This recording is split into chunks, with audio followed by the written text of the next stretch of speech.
ماں باپ کے 3 عمل اپنی اولاد کی زندگی خطرے میں ڈال دیتے ہیں۔ حضرت علی رضی اللہ تعالیٰ عنہ نے فرمایا، بسم اللہ الرحمن الرحیم۔ حضرت علی رضی اللہ تعالیٰ عنہ سے ایک بوڑھی عورت نے پوچھا، کیا میرے عمل میں بھی میری اولاد کو نقصان پہنچ سکتا ہے؟ حضرت علی رضی اللہ تعالیٰ عنہ نے فرمایا، ایسے 3 عمل جو تمہارے بچوں کو موت تک لے جا سکتے ہیں، وہ 3 عمل یہ ہیں۔ بسم اللہ الرحمن الرحیم۔ حدیث المسلم میں یہ روایت مرکوز ہے۔ حضرت محمد مصطفیٰ صلی اللہ علیہ وسلم نے فرمایا، اگر میں ماں باپ کو اس دنیا میں پاتا تو میں نماز عشاء کے فرض نماز پڑھ رہا ہوتا تو کسی ایک کی آواز سن لیتا تو میں نماز چھوڑ کر انہیں لبیک کہتا۔ ایک مرتبہ حضرت علی رضی اللہ تعالیٰ عنہ اپنے حجرہ مبارک میں تشریف فرما تھے۔ ایک بوڑھی عورت نے آ کر عرض کیا، اے امیر المومنین، میری 2 اولادیں ہیں، ایک بیٹا ایک بیٹی، وہ دونوں ہی نافرمان ہیں اور وہ اکثر و بیشتر بیمار بھی رہتے ہیں، اور میری بیٹی کا رشتہ لینے کے لیے کوئی تیار ہی نہیں، نہ ہی کوئی میرے بیٹے کو رشتہ دینے کے لیے تیار ہے۔ میں ایسے کون سے عمل کروں جس سے ان کی زندگی میں نفع اور مال و رزق میں برکت آ جائے اور وہ میری نافرمانی بھی نہ کریں، اور میری اولاد کا رشتہ بھی ہو جائے اور وہ صحت مند بھی ہو جائے اور میری نافرمانی بھی چھوڑ دے، کیونکہ میرا بیٹا اور بیٹی دونوں نافرمان ہیں، میری نافرمانی کرتے ہیں، میں جو کچھ کہتی ہوں میرا کہا نہیں مانتے، میرا بیٹا شراب اور دیگر گناہ بھی کرتا ہے اور میری بیٹی بھی میرا کہا نہیں مانتی، وہ دونوں دین اسلام سے مطابقت نہیں رکھتے۔ اے امیر المومنین، حضرت علی رضی اللہ تعالیٰ عنہ مجھے کوئی ایسا عمل بتائیں جس سے میرا بیٹا اور بیٹی دونوں راہ راست پر آ جائیں اور دین اسلام سے محبت کرنے لگ جائیں اور میری نافرمانی بھی نہ کریں اور ان کے رشتے بھی ہو جائیں اور وہ دونوں تندرست بھی رہنے لگے۔ تو حضرت علی کرم اللہ وجہ کریم نے فرمایا، ماں باپ کے ایسے 5 عمل ہیں جن کی سزا اولاد کو بھی ملتی ہے، وہ 5 عمل ایسے ہیں جس سے اولاد کا تعلق جڑ جاتا ہے۔ امیر المومنین حضرت علی رضی اللہ تعالیٰ عنہ نے فرمایا، اگر ماں باپ یہ عمل کرتے ہیں تو ان اعمال کی سزا اولاد کو بھی بھگتنا پڑتی ہے۔ وہ بڑی عورت کہنے لگی، اے امیر المومنین، وہ کون سے ایسے 5 عمل ہیں جن کی وجہ سے ہماری اولادیں بیماری میں مبتلا اور پریشانیاں اور نافرمانی اور ان کی زندگی میں بہت سی مصیبتیں آ جاتی ہیں؟ تو امیر المومنین حضرت علی کرم اللہ وجہ نے فرمایا، اے بوڑھی عورت، ماں باپ کا پہلا عمل یہ ہے جو ان کی اولاد کو گھاٹا دیتا ہے۔ نمبر 1، جس کے ماں باپ قرآن پاک پڑھے ہوئے ہیں اور گھر میں تلاوت قرآن پاک نہ کرتے ہوں، ان کے گھروں میں بے برکتی نازل ہو جاتی ہے اور شیطان کے چیلے اس گھر میں ڈیرے ڈال لیتے ہیں، اور شیطان کے یہ چیلے ان ماں باپ کی اولاد کو بھٹکاتے رہتے ہیں، جس کی وجہ سے ان ماں باپ کی اولادیں بیمار رہنے لگتی ہیں اور ان کے گھر میں لڑائی جھگڑے، ناچاکیاں اور بے اعتمادی بڑھ جاتی ہے، جس کی وجہ سے ان کی اولادیں نافرمان ہونا شروع ہو جاتی ہیں، بلکہ دین اسلام سے بھی بھٹکنا شروع ہو جاتی ہیں، کیونکہ قرآن پاک اللہ تعالیٰ کی ایسی مقدس کتاب ہے جس کے ہر لفظ کو پڑھنے سے اللہ تبارک و تعالیٰ انسان کو 10 نیکیاں عطا فرماتا ہے، اور ہر 10 نیکیوں کے بدلے میں انسان کا اور رتبہ بلند کر دیا جاتا ہے، اور اس نیکی کے بدلے میں اس کے گھر میں برکتیں اور رحمتیں نازل فرماتا ہے، جن کی وجہ سے اس ماں باپ کی اولادوں پر بھی اثر پڑتا ہے اور ان کی اولادوں پر بیماریاں اور مصیبتیں ختم ہو جاتی ہیں اور وہ باحیا اور دین اسلام پر قائم رہتی ہیں، اور اللہ تبارک و تعالیٰ ان کی اولادوں کی قسمت اپنے ایک فرشتے کے ذمہ لگا دیتا ہے، اور وہ فرشتہ ان شیطانوں کے چیلوں کو بھگا دیتا ہے اور ان کے گھر میں برکتیں اور رحمتیں اللہ تبارک و تعالیٰ کے فضل و کرم سے برستی رہتی ہیں۔ جہاں اللہ تعالیٰ کی اور رحمتیں برسنا شروع ہو جائیں، اس گھرانے میں نہ ہی تو شیاطین آ سکتے ہیں، نہ بے برکتی، اور نہ ہی ان کی اولادوں کو کوئی سایہ یا تنگ دستیاں یا کوئی اور پریشانی انہیں چھو بھی سکتی ہے۔ ہم نے تقریباً یہ دیکھا بھی ہے کہ اکثر اوقات ہمارے رشتہ دار یا اپنے گھروں میں جھانک کر دیکھیں، ہمارے قرآن پاک جو اللہ تعالیٰ کی مقدس کتاب ہے، وہ ہمارے آخری نبی صلی اللہ علیہ وسلم پر نازل ہوئی، ہمارے گھروں میں بیٹھے بیٹھے ان پر دھول جم گئی ہے۔ ہم قرآن پاک کی تلاوت کم و بیش کرتے ہیں، حالانکہ ہمیں روزانہ قرآن پاک کی تلاوت کرنی چاہیے تاکہ ہمارے گھروں میں برکتیں اور رحمتیں اللہ تعالیٰ کی عطا ہوتی رہیں۔ جو ماں باپ قرآن پاک پڑھ کر بھی نہیں پڑھتے، ان کی اولادیں بے حیا، بے شرم اور تنگ دست ہو جاتی ہیں، لہٰذا ہر ماں باپ کو چاہیے قرآن پاک کی تلاوت کرتے رہا کریں۔ نمبر 2، امیر المومنین حضرت علی رضی اللہ تعالیٰ عنہ نے فرمایا، جس گھر میں ماں باپ روزانہ لڑتے ہیں اور گالیاں ایک دوسرے کو دیتے ہیں، جہاں گالیاں دی جائیں صرف شیطان ہی اس گھر میں ڈیرے ڈال لیتے ہیں اور ان کو بھٹکاتے رہتے ہیں۔ آپ خود سوچ کر دیکھیے، جہاں اللہ تعالیٰ کے فرشتے نہ آئیں تو وہ گھر تو جہنم کہلائے گا۔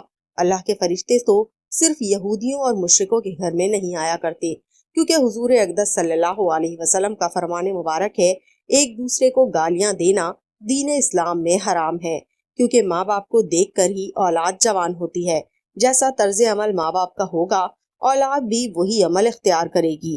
اولاد نے تو یہی دیکھا کہ ماں باپ ایک دوسرے کو گالیاں دیتے ہیں، لڑائی جھگڑے کرتے ہیں۔ اب اولاد سے ماں باپ کیا امید کریں کہ میری اولاد فرما بردار ہو؟ ایسا نہیں ہو سکتا۔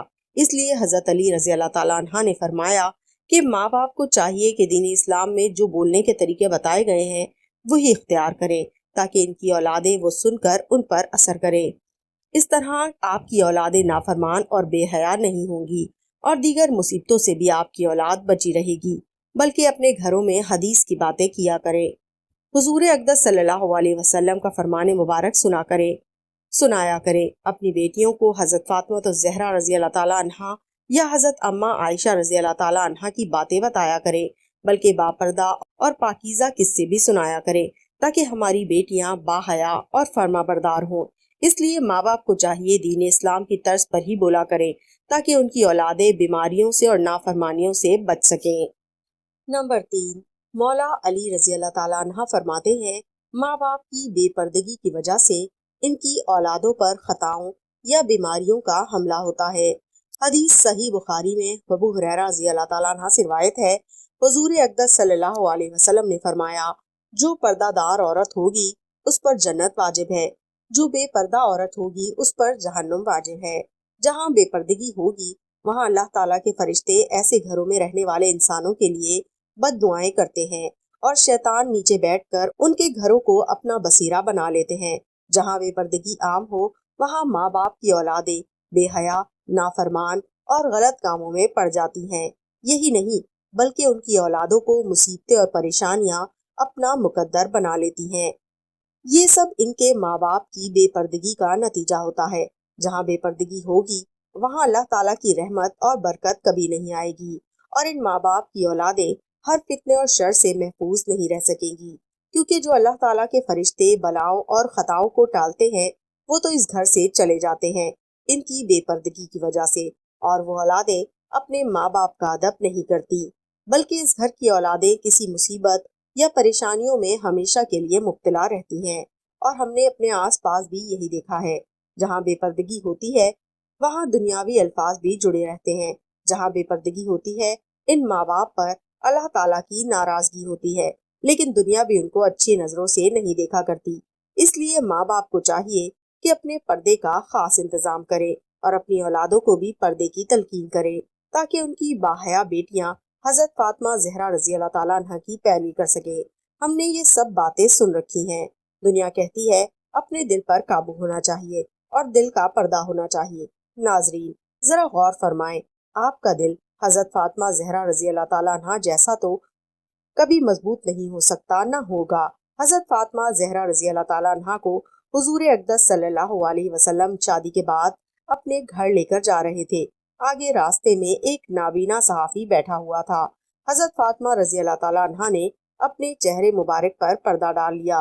حضور اقدس صلی اللہ علیہ وسلم نے فرمایا، بیٹی فاطمہ، صحابی تو اندھا ہے، وہ آپ کو دیکھ نہیں رہا۔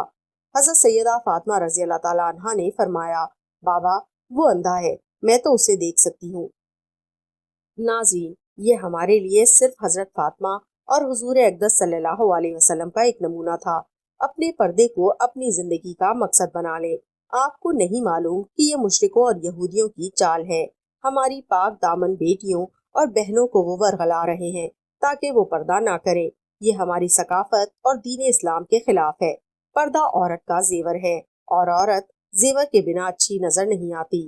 اس لیے اپنے پردے کو حضرت فاطمہ زہرا رضی اللہ تعالیٰ عنہ کی طرح اپنائیں۔ اللہ تعالیٰ اور اس کا رسول بھی خوش ہو جائیں گے، اور آپ کی یہ دنیا اور آخرت سنور جائے گی۔ نمبر 4، حضرت علی رضی اللہ تعالیٰ عنہ نے فرمایا، جو ماں باپ دوسرے کسی ماں باپ کی اولادوں کے لیے اچھا نہ سوچتے ہوں یا نہ دیکھتے ہوں، ان کی اولادوں پر اللہ تعالیٰ وہی فرمان جاری کرتے ہیں۔ جو لوگ دوسروں کی اولادوں کے لیے برا سوچتے ہیں، اللہ تبارک و تعالیٰ ان کی اولادوں کے لیے برا کرتا ہے، کیونکہ اللہ وحدہ لا شریک ہے، اس کی بے پناہ قدرت ہے۔ اللہ تعالیٰ کسی بھی ماں باپ کی محبت سے زیادہ اپنے بندے سے پیار کرتا ہے۔ جب تم کسی کی اولاد کو دھوکہ یا پریشانی میں ڈالو گے تو اللہ تعالیٰ وہی نظریہ آپ کی اولادوں پر مسلط کر دیتے ہیں۔ جیسا کرو گے ویسا بھرو گے۔ تم اگر کسی کی اولاد کے لیے اچھا سوچو گے تو اللہ تبارک و تعالیٰ آپ کی اولاد کے لیے بھی اچھا سوچیں گے۔ جیسا تم کسی کی بیٹی کے بارے میں سوچتے ہو یا کسی کے بیٹے کے بارے میں بھی سوچتے ہو، تو ویسا ہی اللہ تبارک و تعالیٰ تمہاری اولادوں کا بھی دوسروں کی نظر میں یہی نظریہ قائم کر دیتے ہیں۔ حدیث پاک کا ایک مفہوم ہے۔ حضور اقدس صلی اللہ علیہ وسلم کی خدمت اقدس میں ایک صحابی نے عرض کی، یا رسول اللہ صلی اللہ علیہ وسلم، فلاں صحابی کسی عورت کو چھپ چھپ کر دیکھتا ہے۔ تو آپ نے صحابی کو فرمایا کہ اس کو بلا کر لاؤ۔ جب وہ صحابی آپ صلی اللہ علیہ وسلم کی خدمت اقدس میں حاضر ہوا، آپ صلی اللہ علیہ وسلم نے اس کا فرمایا، تم اپنے گھر کی نگہبانی چھوڑ گئے ہو کیا؟ اس صحابی نے عرض کیا، یا رسول اللہ صلی اللہ علیہ وسلم، نہیں، میں تو اپنے گھر پر آپ کے فرمان کے مطابق ضرور نگہبانی کرتا ہوں۔ آپ صلی اللہ علیہ وسلم نے فرمایا، جاؤ گھر جا کر دیکھو آپ کا گھر محفوظ بھی ہے یا نہیں۔ تو وہ صحابی جب گھر پہنچا تو اس کے گھر کی ایک دیوار گر چکی تھی۔ تو وہ صحابی فوراً حضور اقدس صلی اللہ علیہ وسلم کی خدمت اقدس میں حاضر ہوا اور فرمایا، یا اللہ صلی اللہ علیہ وسلم، یہ کیا ماجرا ہے؟ آپ صلی اللہ علیہ وسلم نے فرمایا، کسی باپردہ عورت کو تم چھپ کر دیکھو گے تو اللہ تعالیٰ تمہارے گھر کی دیواریں گرا دیں گے۔ اس لیے ہر کسی کی بیٹی کو اپنی بیٹی سمجھو، ہر بہن کو اپنی بہن سمجھو، تاکہ تمہاری عزتیں بھی محفوظ رہ سکیں۔ نمبر 5، امیر المومنین حضرت علی رضی اللہ تعالیٰ عنہ نے فرمایا، جو ماں باپ اپنے گھر میں حلال اور حرام کا فرق نہ کرتے ہوں، حرام وہ نہیں جو حرام جانور کھا لیا جائے یا کوئی اور حرام چیز کھا لی جائے، وہ تو قطعاً حرام ہے۔ حرام وہ ہے جو حلال کو حرام کر کے کھایا جاتا ہے، یعنی کسی کو دھوکہ فریب کاری دے کر کسی کا حق کھا لیا جائے تو یہ حلال ہو کر بھی حرام ہو جاتا ہے، یا کسی مسکین غریب کا حق مار کر وہی رزق اپنے بچوں کو کھلایا جائے تو وہ اپنے بچے نالائق، بے حیا، بے شرم اور بے ادب ہو جاتے ہیں۔ بعض احباب ایسا ہی کرتے ہیں کہ میں نے فلاں مال یا رزق اتنے کا تھا اور قسم اٹھا لیتے ہیں۔ وہ مال تو بک جاتا ہے لیکن اس میں برکت نہیں رہتی۔ برکت اسے کہتے ہیں جس رزق میں اللہ کی رضا شامل ہو۔ جس رزق میں برکت نہ ہو، یعنی اللہ تعالیٰ کی رضا نہ ہو، وہ رزق حرام ہو جاتا ہے۔ اس عمل سے بھی ان ماں باپ کی اولادیں نافرمان، بے حیا اور دین کے بتائے ہوئے راستے پر عمل نہیں کرتی۔ ناظرین، اپنی اولاد کو حلال کھلائیں اور جو حضرت علی رضی اللہ تعالیٰ عنہ نے یہ قول مبارک فرمائے ہیں ان پر عمل کریں۔ اللہ تعالیٰ اپنے حفظ و امان میں رکھے، آمین ثم آمین۔ ناظرین، کمنٹ باکس میں اللہ کے اور اللہ کے رسول صلی اللہ علیہ وسلم کے 99 ناموں میں سے ایک نام ضرور ٹائپ کیجئے۔ ملتے ہیں اگلی ویڈیو میں، تب تک رکھیے گا اپنا بہت خیال۔ اللہ حافظ۔